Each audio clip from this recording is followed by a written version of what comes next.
Welcome to the Published and Paid podcast, where we share book, business, leadership, and life lessons in 20 minutes or less to help you build a thought leadership brand and business. My name is Jasmine Womack. I'm a former middle school language arts teacher turned seven-figure entrepreneur, and I am glad that you are here. Let's get started.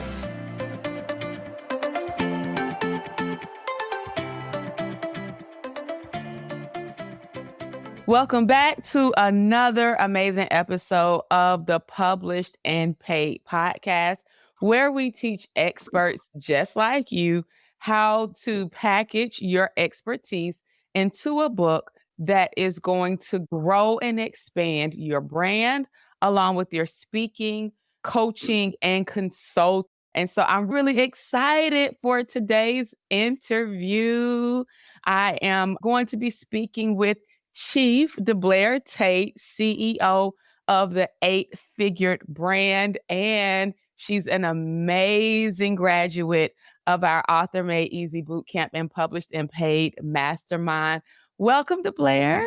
Yay! So excited. Hey, Jazz. Hey, one of my favorite people on the planet, guys. You all are in for a treat today. DeBlair, please introduce yourself to our audience and let everyone know who you are and what it is that you do.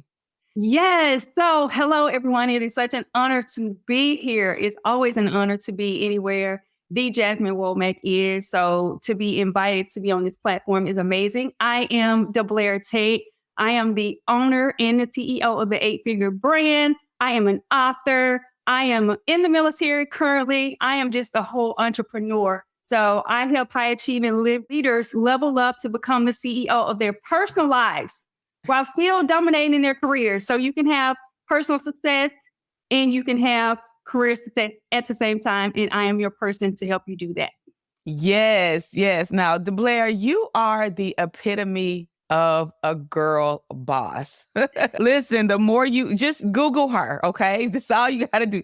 But DeBlair you are the epitome of a girl boss. Have you always just been so driven? I think I was and didn't even realize it. When I look back, I've always been a little like workaholic, a little hustler, just wanted something, didn't have a purpose behind it. But I can say I started working at a very young age. My first job was even before I was able to work. My mom's friend hired me at Summit. I was a roller skater at Summit. And roller skater. Yes. And even while working at Summit, I was still arching eyebrows on the side. I was still doing pink curl ponytails, if you remember that back in the days. So I can honestly say I was always into something. And I guess it just continued to transpire into today. So I guess that's a yes. Now, your story is one that has really captivated me. And I remember where you started as well with helping others who come from a small town such as you. Mm-hmm.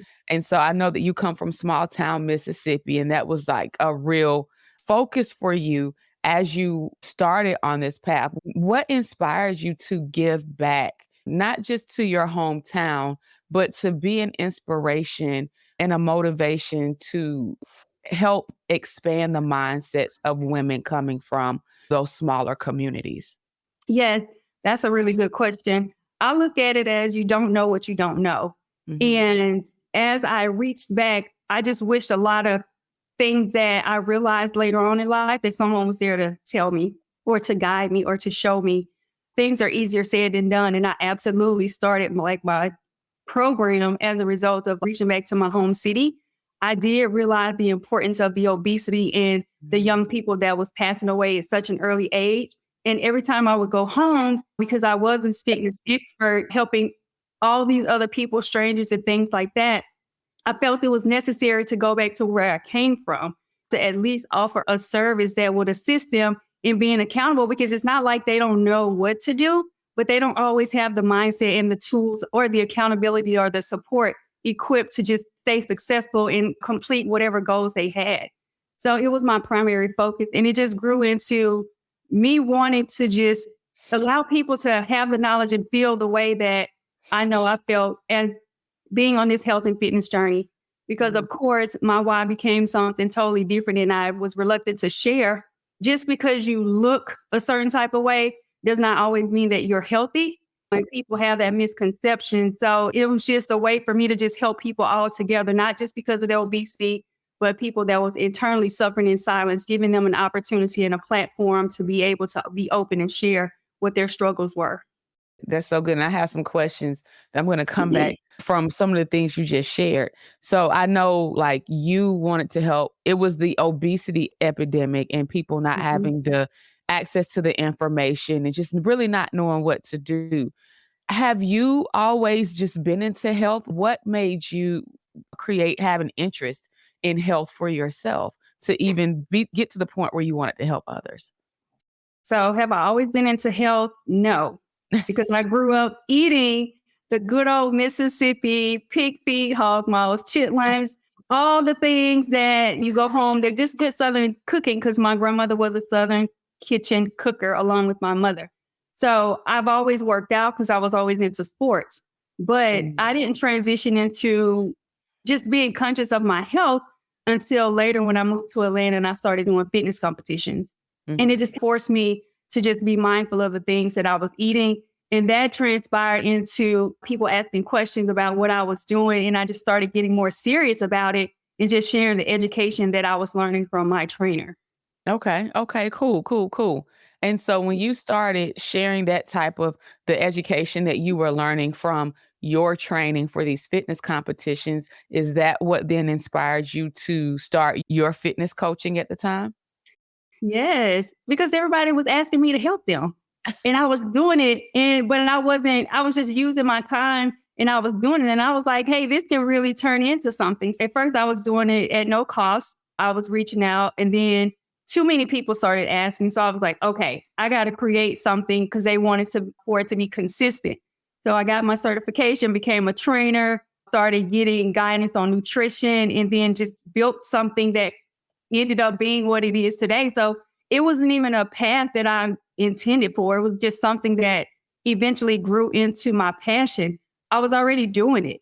And I just didn't Right. realize how much impact it had on being my real life story. So I didn't just create this, it just fell in my lap because as I look back, I always was an athlete. I always played sports. I always wanted to help people. And now if I'm doing exactly what I wanted to do, and I didn't even realize it until it just transpired into this. Listen, that is so good. And it's a prime example of what we talk about true expertise. I think these days, a lot of times people look at other people and they say, oh, I want to do what they do. And then they try to emulate without having the competence and without having the experience. But as you came into your adulthood and you said that you thought about it, you had a track record of fitness and health and wellness all the way since your adolescent years of being Mhm. an athlete. And I do believe that the things that we do in our youth tie into the purpose that we're supposed to be walking into in our adulthood. Like the footprints are always there. All right. And so you realize that you've always been into health and fitness as you began like really going at it yourself as in the fitness competitions and people were seeing the success that you were having in your physique and they're like, listen, you look good. Can you help me? Yeah. Yes. And so what was that like when you started helping people for free? I just enjoyed they was just working out with me. So I didn't even think anything else of it because I was already doing it. I didn't have a certification. So once it got to the point where people really was depending on me to change their lives, I was like, maybe I need to figure out what I'm doing for real. So it was easy because I was in that environment and gym life was my life. Mhm. The only thing I can look back and say is when I first started, my whole goal was to just help people lose weight and look great. But as I became a trainer, learning more and more, I became more of a therapist in the gym. So I knew that with them wanting to lose weight, that it was deeper than that. So that's why I took the word trainer from my vocabulary and I coined myself as being a coach because I'm now not only teaching you how the working out and the losing weight was not the issue. It was things like the lack of confidence, the lack of self love, it was the lack of discipline and motivation. And in turn, once I started teaching people how to incorporate those things into their lives, all that other stuff was a piece of cake. That's a whole bar in itself, because now you're talking about messaging and getting to the root of the problem. And so how did that shift in messaging, like taking trainer out of your vocabulary and instead referring to yourself as a coach, how did that impact your business and the clients that started coming to you? It impacted it in a way where I feel like it opened up a bigger door, but it started streamlining the people that wanted something for nothing versus the people that really wanted to figure out what was going on and be consistent with it. Because some people honestly do want a quick fix. They want to come to you because they got their birthdays coming up and they just want to lose 5-10 pounds. Yeah. So you do have those individuals, but you also have the individuals that want to create a lifestyle. So it was just a huge impact in my audience. It just became different. It was hard for me to transition because people know me as the trainer and that's it. Like when they see me as the workout person, because that's all they know. So I had to completely rebrand myself. I did not throw away the aspect of being able to help people lose weight or achieve their goals. That's a bonus. Mm-hmm. The real thing that I do is really actually showing you how to change your entire life. So all these other things start showing up because now you have better discipline. Your time management is better. Your procrastination has decreased. You love yourself. Now you want to go to the gym. Now you want to work out. And I'm not the person that's just showing you how to work out. You're already energetic and you have that mindset and you want to do it anyway. You're self-motivated. Now you're motivated to do it versus me telling you what to do. Yes. So you actually started leaning into a more holistic perspective of health and fitness, where if we reconstruct some things in your mind, your thinking, and in your emotions and spirit, then you'll get the physical results to follow. Okay. And so was that the beginning? Was that of the 8-figure body program? Yes, that was the beginning. It started out definitely at basically, I didn't even realize I needed to incorporate all those things until honestly, I have to give credit where credit is due. Once I went through your program and started seeing that no matter what you do, whether you're trying to be an author, whether you're trying to be a speaker, whatever the case may be, you have to do the internal work first. So you have to make sure that your house is in order because all those other things start falling into place. And another reason why I shifted to become a coach is with me becoming a trainer, I realized that my schedule was everyone else's schedule. So if Jasmine Womack wanted me Monday, Wednesday, Fridays from 7 to 8, and I'm driving to her house and she lives 20 minutes away, that was a big chunk out of my time. And I was doing that for several clients because I had celebrity clients, I had basketball wives, I had all kind of clientele, and they were high in demand. And I felt like me being a new person coming into the game, that I was building my resume and that's what I was doing. But in the interim of that, I was losing my personal life. I was losing my relationships that I had with my significant other, with my family. I was missing out on things. I was like, no, I have to figure this out. I have to restructure. And if there are other people out there like me that's trying to be an entrepreneur, this is the part that people are not teaching or they're not paying attention to, because you have to have that balance if you want to have a successful career. Yes. Yes. And I know we talked a lot about that, but fast forward. So what made you go from being the 8-figure body to now, I want to write a book and it's time for me to write a book and actually begin to grow and expand my brand in this way? The book came by accident too. So I was offered to be on this, what was this company? Now This, they did a documentary on me. And it was, I think it's OW. It's Now This, but you can see it on YouTube. But they came down from New York and did a whole documentary on me. That was the first time I actually felt like I was somebody. So they wanted to just follow my life. And in the interim of all our interviews, I'm telling them about, oh, I came from Mississippi. This is what happened. And I'm just talking about the racism. Oh, yeah, we had separate proms. We had a Black prom. We had a white prom. And when I go to my class reunions, we have a Black class reunion and a white class reunion. Even still today? Yes. In 2024? Yeah, we tried to integrate it, but it's unfortunately That's just the mindset. All of the schools may not do it, but I know the people that graduated when I graduated, I have not been to a class reunion where it was integrated. Now, I can't say the new school people that's graduating now what they're doing because I'm not back there to see. And I haven't asked anybody, but I still experience that. But like I was talking to them about it, that wasn't foreign to me. It was normal to me. And the fact that I was doing all that and now I'm in the military and now I have this business or whatever, they were just like, oh my God, this story needs to be told. And I was like, okay, maybe I'll write a book. And that's when I stalked you, then ghosted you, then stalked you again, ghosted you again. Because I was not a person that I didn't like to read. You know what I'm saying? I wasn't a person that some people like to go to the beach and read a book, or the book is on the side of your bed and you read it before you go to sleep. That was never me. That was never me. So to even fathom that I'm about to be an author was crazy. And now I'm super passionate. All I want to do is listen to podcasts. All I want to do is read books.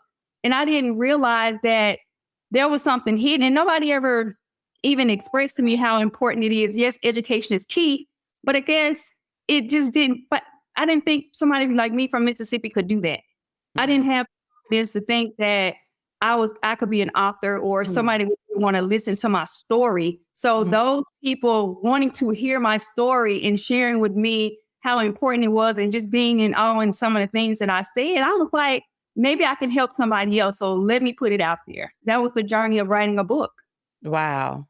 And I remember when we first had initial conversations in the DM and Instagram, I didn't know all of you did tell me about the documentary, but I didn't know everything else that was going on in the background. And so just to give you guys some perspective though, because we got to talk about it. When DeBlair first reached out to me, I think she'd seen me on someone's Instagram, on a friend of hers Instagram live. And so DeBlair showed a lot of interest. And then when it was time to enroll, she stopped responding to me. She ghosted me. Like, she straight up ghosted me, didn't respond. She would look, it would say seen under the message and just no response. So I was like, okay. But we had a few more conversations. She ghosted me. But she came back a few months later. I think it might have been about 3 or 4 months later, where she's, listen, I tried to do it myself.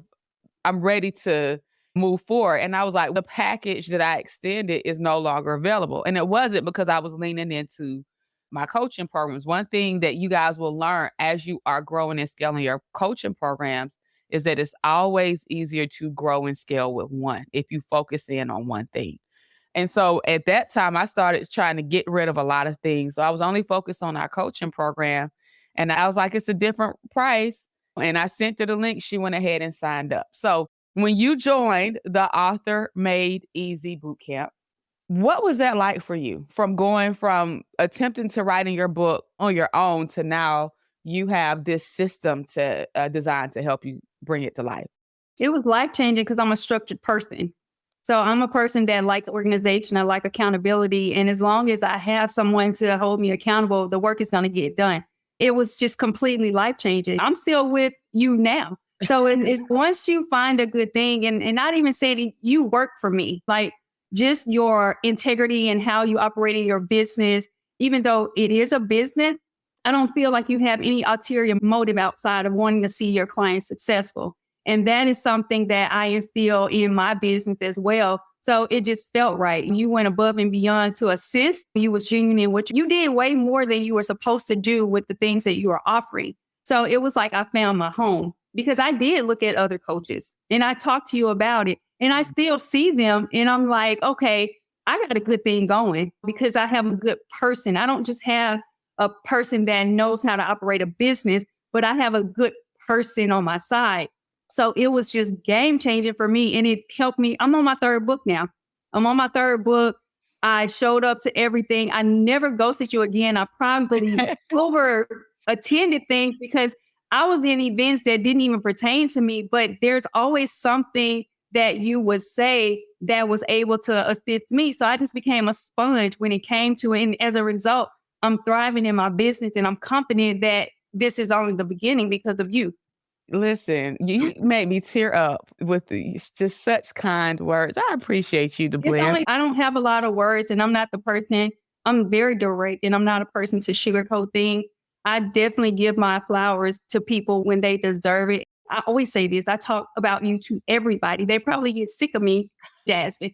Who like look at Jasmine work. Jasmine's website, you see this because you take your time and you're very particular about your things. I steal all your people. I have your people at my conference because I know your expectations for them and I know they're going to do the work right. And it's not me mocking you, but it's me allowing you to create a path because I know that's what your whole platform is about, creating a path for people like us to be successful.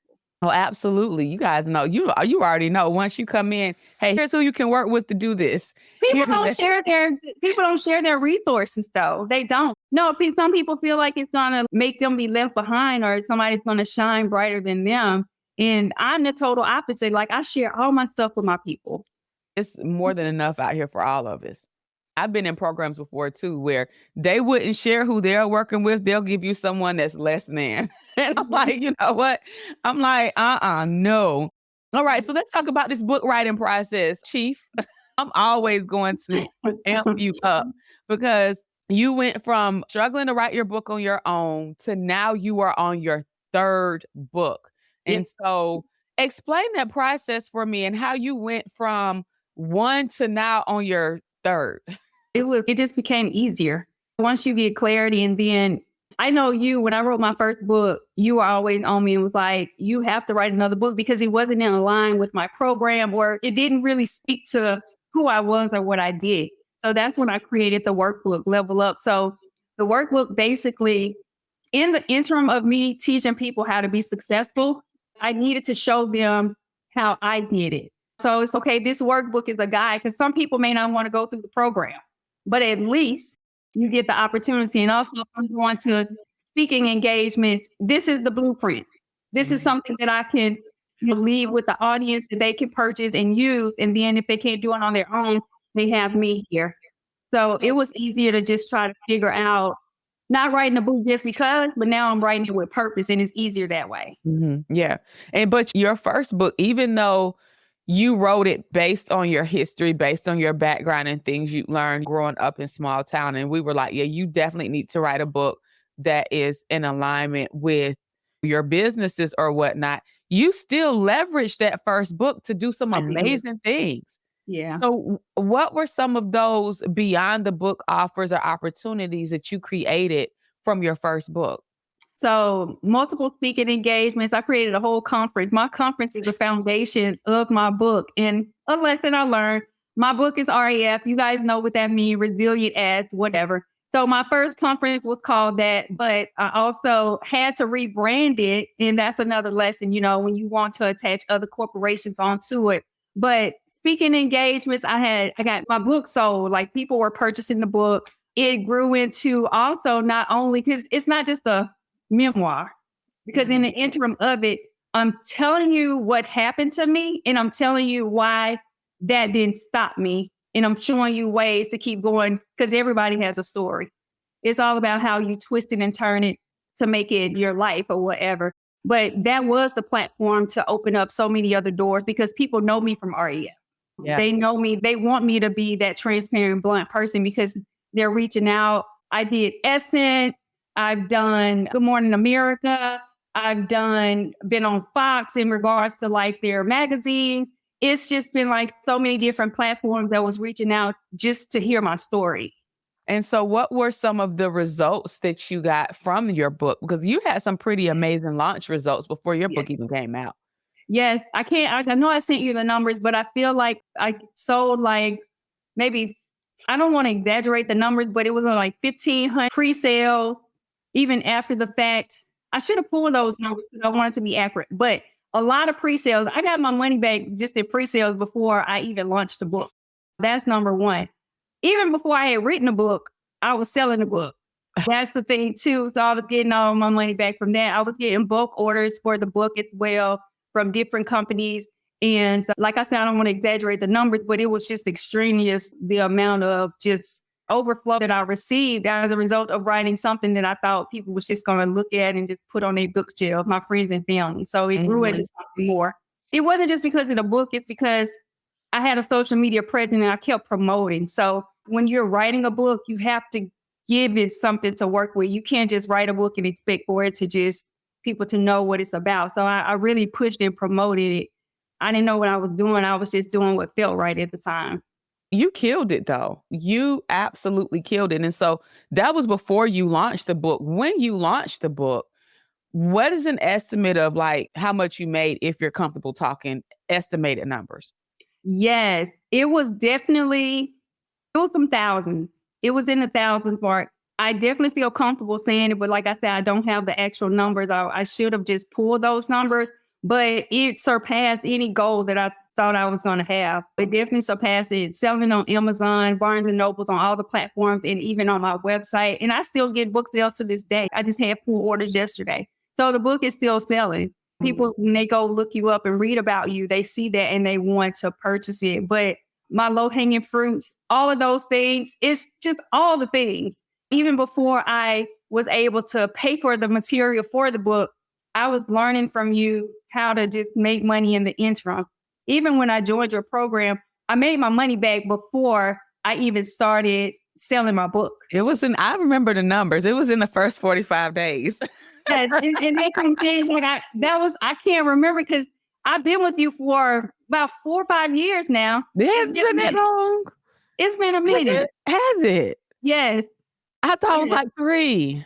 This is probably going on 4 because I did Automate Easy. Then I did you did the mastermind, and then I became your one-on-one. Your elite client. You sure did. No, you went from the boot camp to becoming a one-on-one client. Okay. And then, so let's talk numbers. DeBlair actually killed 5 figures, a little over 10 grand, her first 45 days in the program from a strategy that we use called low-hanging fruit to convert coaching clients. Mm-hmm. And so she already had her program, but we had to make some adjustments to her pricing. So what was that like? Because at that time you went from like charging $100-something as a health coach. And then now people started buying this offer from you that was in the thousands, and your mind was blown. So yeah, I was telling y'all stressed me out with that. I was saying it was definitely a amazing thing because you have to imagine, like, I'm from Mississippi, and to me, what I was charging was like a lot because I knew how I still thought and I knew how others in my area thought, and I'm not going to pay for this. I started charging $199 and I got nervous when I started to tell my price. When people was like, okay, how much was it? This was a 6-week program I was doing for $199. And okay, I thought I was doing something big when I increased it to $299. I was like, okay, I'm increasing my price. It's $299. But I was giving them so much. I didn't know my worth. I wanted to help people. And then you and I had a lot of back and forth, and you was just like, you have to increase your price, but I want you to be comfortable with doing it. Increasing my price was a very slow process for me. It was very slow. That was probably one of the most difficult things that I had to do in my journey. Just really understanding my worth and being able to say my price with my chest and not stutter. Yes, because that same program that you used to charge $199 for. It's $10,000. It's $10,000. And what was your most recent launch? Oh, yes. My most recent launch that I did is sold out. So it was my recommit. And that was another stressor for me doing challenges. I was like, you want me to do what? You want me to do launches? You want me to do 5 days or what? Are you serious?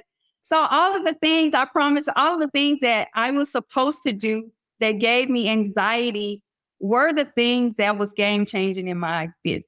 Like even this whole year, because I launch every quarter now. So my program is 10 weeks. So it's one cohort a quarter, and every cohort I've sold out. And I limit myself to the amount of people that I bring into the business, because that's another thing, scaling, that's another conversation. But I open the doors for 10 to 15 people in all the spaces. I haven't had any issues filling the spaces. It has been difficult because I changed the messaging, but now I attract a different type of audience. I'm starting to attract the right people. The wrong people have come, and I'm not saying wrong as in something is wrong with them, but they were just not my target audience. They probably belong in a different environment and not the type of person that I could help. Yeah. And that's very important. And so you've gone from being a trainer to transitioning to a coach to writing your first book, turning your first book into a conference that now you're on your third year. Tell us about the conference. Yeah, you guys have to come. It is amazing. So my conference is a 3-day health and wellness event. And basically, again, it targets what I target in my business. It basically just shows people how to become successful in their careers and in their personal lives. So it's going to be a little different this year because we have amazing experts. I do a lot of teaching on stage, just showing people that they need it, because some people don't realize what they need until they know what they need. So it's life changing. Last year was monumental. I bring in and I handpick individuals that are going to bring value to people's lives. So it's not just about people coming on stage and motivating you. I'm not in the business to motivate you because that's not what I do. You can go listen to a podcast or a Bible scripture and get motivated. My whole goal is to have you to have a sustained life, a consistent lifestyle, and just recognize the weaknesses and that you don't have to do it alone. You don't have to do it by yourself. There are people that are in place to help you along the journey. So just creating a community for Black women, creating that safe space for people like you, high achieving individuals that appear to have it all together, but there are some things that you want to work on or that you don't want to work on by yourself. So that is the whole basis of REF. Yes, I remember you saying that we had to rebrand it from Resilient A to, what is it called now? Resilient, authentic. It's still RAF. They just mean something different. Resilient, authentic, and fearless. Yes. So you went from your first book, it having amazing results, to I believe you made over $40,000 before the book came out. And then you turned it into a conference where you then learned how to sell from the stage. You wrote your second book, which was a journal. And then now you're on your third book. So let's talk about this third book. Yes. The second book is more of a workbook because a journal book. Yeah. But the third book is a leadership book. It's pulling me into different spaces. So my soft title, which I haven't finalized it, is Boundaries in Business, the Playbook for Mindful Leadership.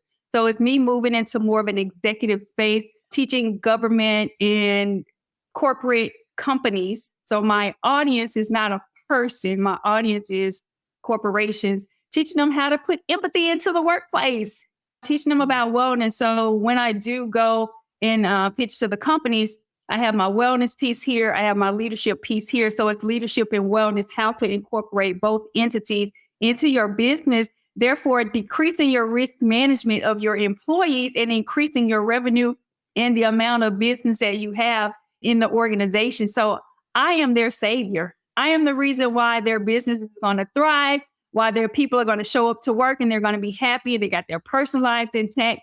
And I'm going to teach them how to show value in their people, their most valuable asset. And the inspiration, and I'll say this quickly, the inspiration behind this book is because we don't always know how valuable the people that work for our corporations are. We work them to death. We expect them to reach these deadlines, and we have no idea what they're really dealing with internally. And a lot of people, they're just like, the employees and the managers treat them like robots.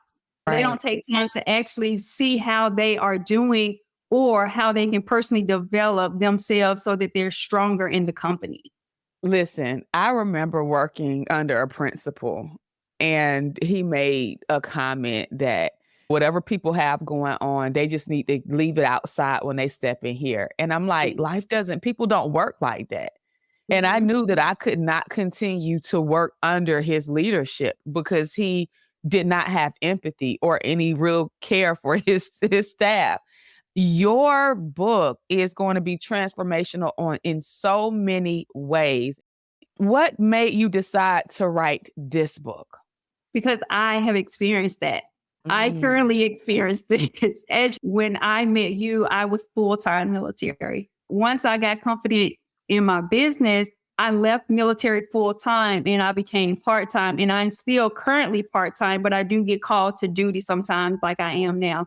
But I'm not obligated to be in an active duty status like year round.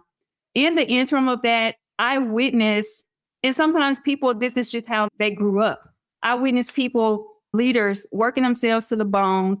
The expectations that they have on their individuals is just over and beyond. And there's never an opportunity to take time to say, hey, are you okay? Am I overworking you? All they want to know is the task done? Is it completed? Did you meet this deadline? We have this meeting. We have this going on. They glamorize us. I was glamorized for being the first to get to work and the last to leave. And I realized that is so toxic. Why are you excited and giving me an award because at work all day?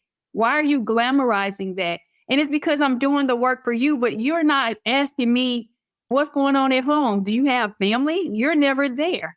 Are you eating? Is your life healthy? You don't know, because I'm doing what works for you. And it's not that they are bad people. Some people are just programmed like that. So once you bring it to their attention, people can become more mindful of that and show appreciation. And when you know that a company has your best interest on a personal level at heart, you're going to naturally work harder for them anyway. Yes. That's what I believe. I'm just so excited. It's just so interesting to just see your journey, because I want you all listening to understand that the journey and the metamorphosis that DeBlair has made, it wasn't overnight. It was a lot of work involved and the willingness to get uncomfortable and do some different things. And so to go from your initial book to then creating a workbook for high schools and colleges, and now really tapping into that leadership space, which is where you thrive because you've been in leadership for so long. And you're already doing talks, correct? So how has that been for you? It's been eye-opening. Sometimes it's surreal because I've had the opportunity to speak in front of military people. And that's the good thing about being like not active duty, because I can go there as the 8-figure brand to speak to people and still get that respect in that space as a chief in the military, because they know that I'm coming from experience. And a lot of people in that military space, when you've known structure and military life your whole life, when it comes time for retirement and time for you to fend for yourself, you don't really even have a plan. That's what a lot of my talks has been about, transitioning into out of the military and what that looks like. So that's where the whole wellness piece comes in. But then also the people that are still there, that whole leadership piece, me just sharing my experiences, because a lot of the things that I incorporate has to do with a lot of things that I've seen that I wish would have been corrected, but it wasn't, because people still just operate in a toxic climate and they don't even realize it. And so with all of the things that you have on your plate, how do you find time for you? It took time.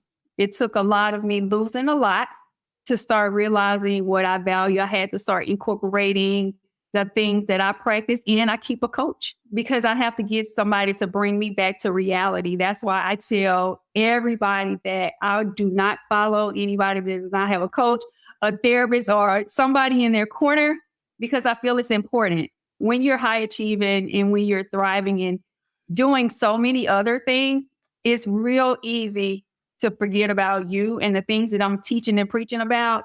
I become a catalyst of that. So I just really have to keep people around me that are keeping me sane. And I still get into instances where I don't get it right all the time. And my why is different, because that's why I talk about, just because you look a certain way doesn't mean you're healthy or whatever, because I suffer with health issues on a regular basis. And that's another reason why I have to make sure that I keep my life balanced and structured, where I do not forget to take care of me. That is so good. And that was what you said in the beginning. Like, we assume that because somebody looks a certain way, that they are not dealing with health issues, but there are some health issues that you can't see that aren't visible. And the fact that it's almost like you are your own client. Yep. I'm being helped every single day when I help others. But I know I have to get better with sharing the reasoning behind it, because people just think that I'm motivated and it's just internal. But there's a lot of internal factors that play a part in why I go so hard and why I'm so passionate about the things that I'm passionate about and why I want to help so bad, because I'm like, you know what? Your life does not have to be this way. You don't have to stay in this toxic relationship. You don't have to be obese. You don't have to not love yourself. You know, you're in control of more things. But when we're programmed and we don't have that confidence, or when we've been stuck in something for so long, it's not easy to get out. You have to have a community and a support system to be able to go to when you do finally take that step. And that's what I want it to be. Now, you have gone from selling services for free to then charging $100-something for services, to now having generated multiple six figures. You're making $300,000 per year or more, soon to be on the 7-figure mark. What would you say for others who are listening and they're building their thought leadership brands? What would you say are the top 3 lessons that you've learned that you believe someone else needs to know on their journey? So number 1, make sure it's your journey. Don't try to pay attention to everything around. You have to eliminate the noise, and you have to be clear on what it is that you want. Even if you're not clear, allow it to be your journey and you get clarity on what you want along the way. Always keep a coach. Be consistent. I operate in my business every single day. There is not one day that I'm not doing something in my business. So it's not a hobby. It's not something that I'm talking about. I actually invest in what I want. And I'm very organized. And then prayer is real. God is all up in my business plan. When I ask him for things, I take the time to listen to the responses. And sometimes it's not always what I want. But in the past, I prayed about things and I'm going 90 miles per hour and I'm doing what I want to do. And I'm having to restructure. So slow down and pray for what you want and take a moment to listen and let God be your guidance if that's the person that, you answer to. Yes, yes, yes, yes, yes. Now, my final question for you, because like I said at the beginning, you are the epitome of a girl boss. And you, for a living, tell other people what to do. You tell other people what to do. And a lot of leaders, it can be difficult for people in leadership to listen to other people. How has having a coach made you a better coach? Oh my God.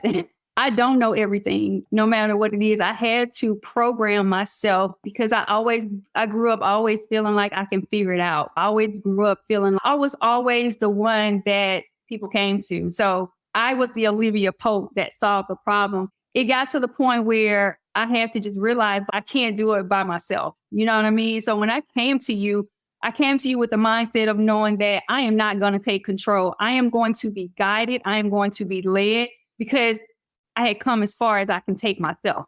It takes a real hard conversation and it takes accountability to realize that just because I am the highest ranking in the military, I am that.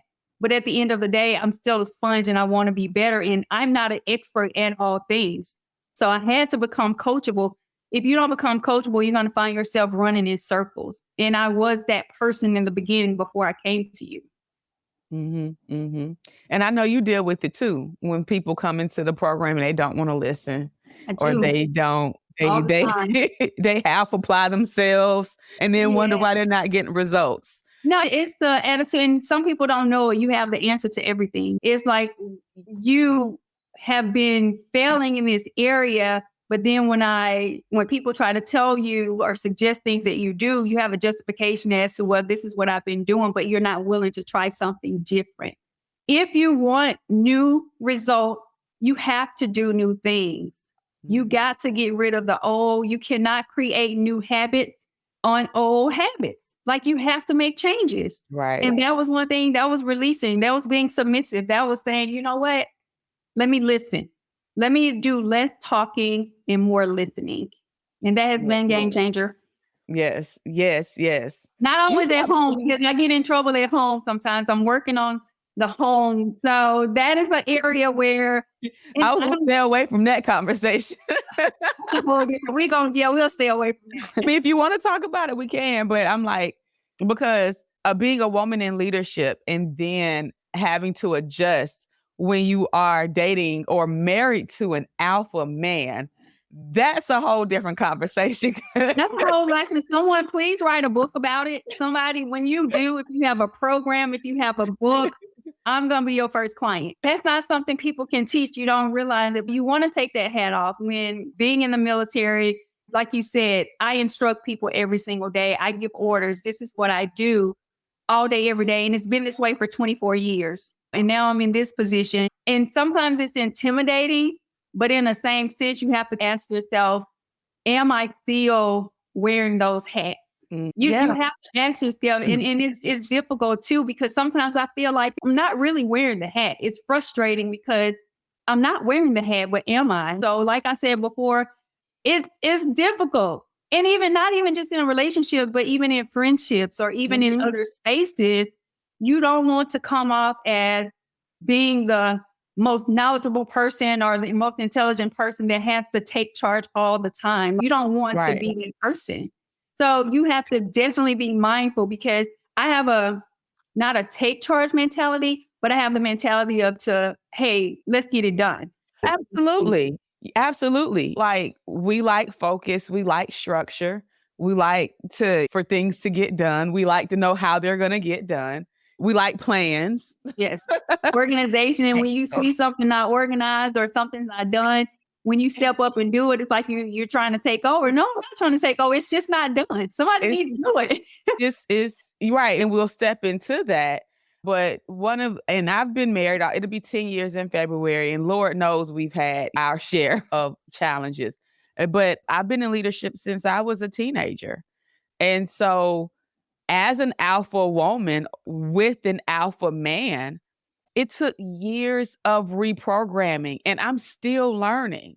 Like, a lot of times my husband is right. A lot of times he is right. And sometimes when I just want things done, I have learned how to just sit back and be patient and just let him handle it. It might not happen on my time, but that's when I've learned to go to the Lord in prayer about things instead of going to him.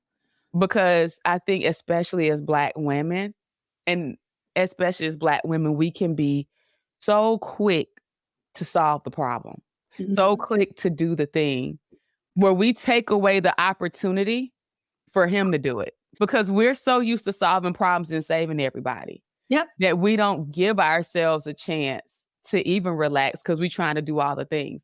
So I'm not doing all the things. Even if me not doing all the things means that I'm going to communicate this to you, and I'm going to let you handle it. And that's what it is. And as the leader, whatever that consequence is for you and us, that's what it is. Yeah. But I'm going to communicate it. I'm going to communicate my need, and the rest I'm going to pray about. And I've learned that taking that approach relieves so much anxiety and stress. In taking that approach, I've also been able to see my husband really shine, because beforehand I wasn't giving him the chance. I was just trying to do everything or control everything without realizing it. Yeah. And it impacted our business. I've come to you very vulnerable sometimes, like losing my mind, like, Jasmine, this is affecting my business. And I want to be able to share that with people too.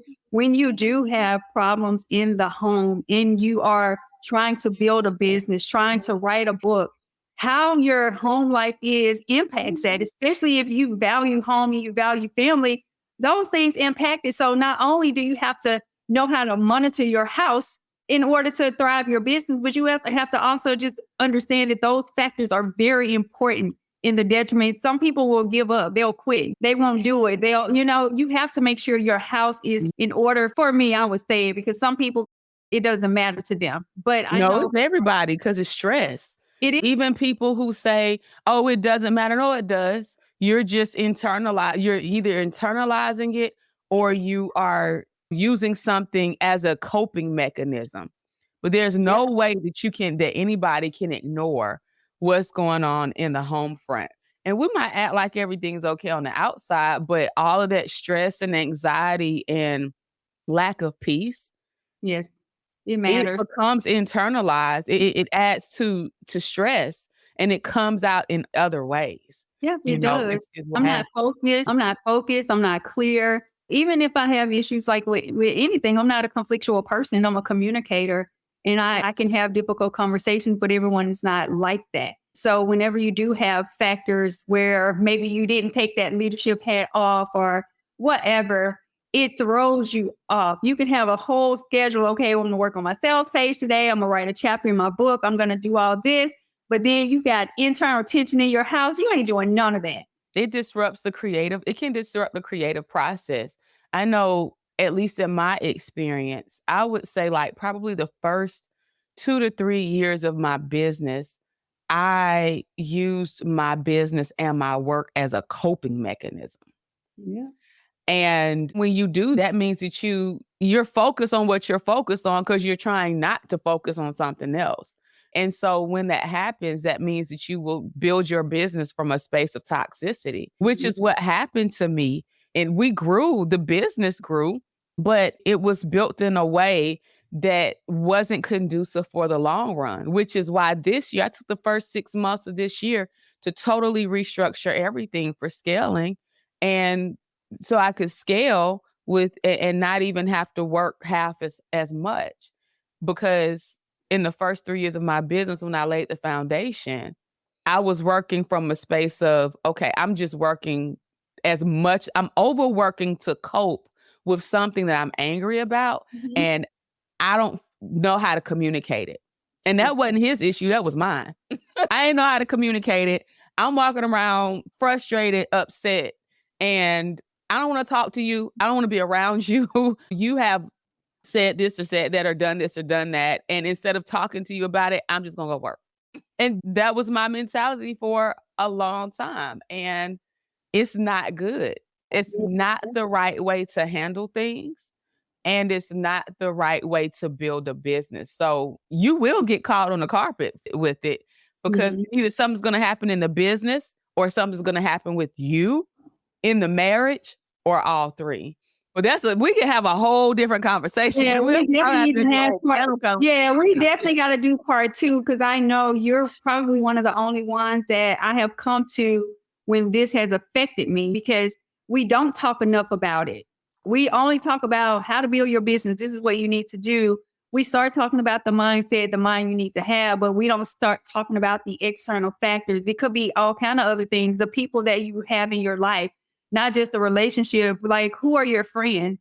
Who are the people that you spend the most time with? Those statements are so true. Who are you talking? What are you watching on TV? Who are you listening to on the radio? What are you watching on Instagram? Yes. And how much time you're spending on there. There's so many things that go into having, you have to be laser focused. And you have to be. There's no sugarcoating. I was going to say something else, but that's just the bottom line. Consistency, laser focus, having a coach, having somebody to hold you accountable because you are human. I don't do this by myself. Yes, I'm in the military. Yes, I'm disciplined. Yes, I have a good support system around me in regards of like personal. But when it comes to my business, I got to have a coach. I got to have structure because I don't want to do it on my own because I know I can fall off. I'm human. I'm not perfect at all.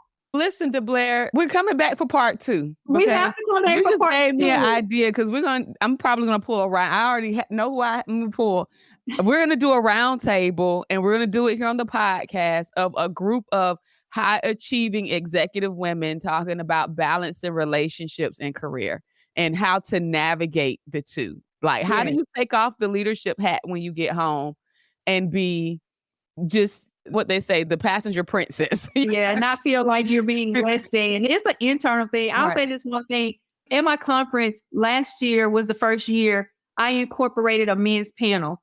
And the topic of the men's panel was how can we as women support men better when it comes to their mental health?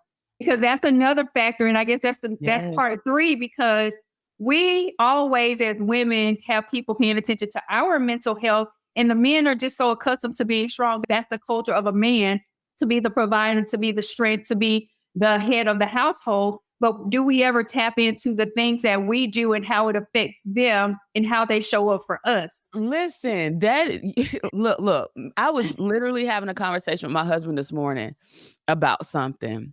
He was telling me, he was like, Jazz, when something, and this is coming from me as a child, really not feeling like I had a safe space to share my feelings without being criticized and condemned. So as the oldest child, I just learned how to deal with things. And I didn't realize until I'm in my 30s, 40s with kids and marriage that you can't just deal with things or it's going to deal with you. So it's something that I'm still actively working through. So I was talking to my husband this morning. He was like, that's the first thing that you got to do. You got to sit down and think about, because we were talking about me and some hobbies. He was like, what do you want to do for fun? Oh, we were having this conversation. And I said, man, I feel like I have lost touch with that part of myself. And I don't really know how to answer that. He was like, that's the first thing you got to do. Sit down, map out some things you want to do, and we're going to make it happen because I want you to have a full, well-rounded life. And so we were just talking about the importance of communication. And he said to me, he was just like, I don't have anybody that I can go talk to about my problems as a man. Not saying, like, of course, he come talk to me as his wife, but as a man, there are some things that as a man, he does not want to worry me with. You understand what I'm saying? To your point about men and mental health, it dawned on me then, I'm like, man, like I never really considered what he's going through and the pressures that he's experiencing, the stress that he's under, because he wants everything to be safe and sound for his wife and family. He's a They type. protect us. They protect us from it all. They protect us from things. Right. He don't want me to worry about nothing at all. And when he said that, it was just like, okay, flag, Jazz, this is something you need to pay attention to. And some a way in which you may have to silently support your husband and even eventually bring some resources to him, because men don't really go to no therapist. They're not about to sit on a therapy and tell all the alpha men. Then they're not doing that. Nope. They'll talk to their home and they'll talk to somebody they really trust, but they are not. They just aren't. It's not how they made up. At least mine isn't. And so that I'm saying all that to say, what you said about men and mental health and understanding how we as women, wives, significant others can support our men, that is pivotal. And so definitely continue doing that work because we need it. It's needed. So listen, I have enjoyed, of course, we always chop it up, but now we got 2 other episodes we're going to do. But please tell everyone about the things that you have coming up and how they can reach you. Yes, you guys, first of all, follow me on social media. I am DeBlair. You will get all the things that I have going on right now. My primary focus is RAF. All you high achieving women, come on over. I promise you, this is the place that you want to be. Bet on yourself at least once. Give yourself an opportunity to even see if this is the space you need to be in. Go to the website, www.raf-live.com, to see the conference, see the events, to register. On my Instagram page, I have all my links in my bio. So if you want to follow me, see what's going on, that is where you can find me. Awesome. Awesome. Guys, make sure that you go connect with DeBlair on LinkedIn, on Instagram. Make sure that you check out her conference, RAF Live. Make sure that you stay in contact and in tune to the amazing things that she's doing. And DeBlair, thank you so much for taking the time to come on to share with our community. It has been phenomenal. Yes, it's always a great time when we are in the building together. So I'm looking forward to part 2 and 3 because it's necessary. It is so necessary. It is. I'm actually about to put it on our podcast planning board now. So we can start going in and get this scheduled. But everyone tuning in, I pray that you received a ton of value from this episode. And as always, until next time, peace, love, and impact.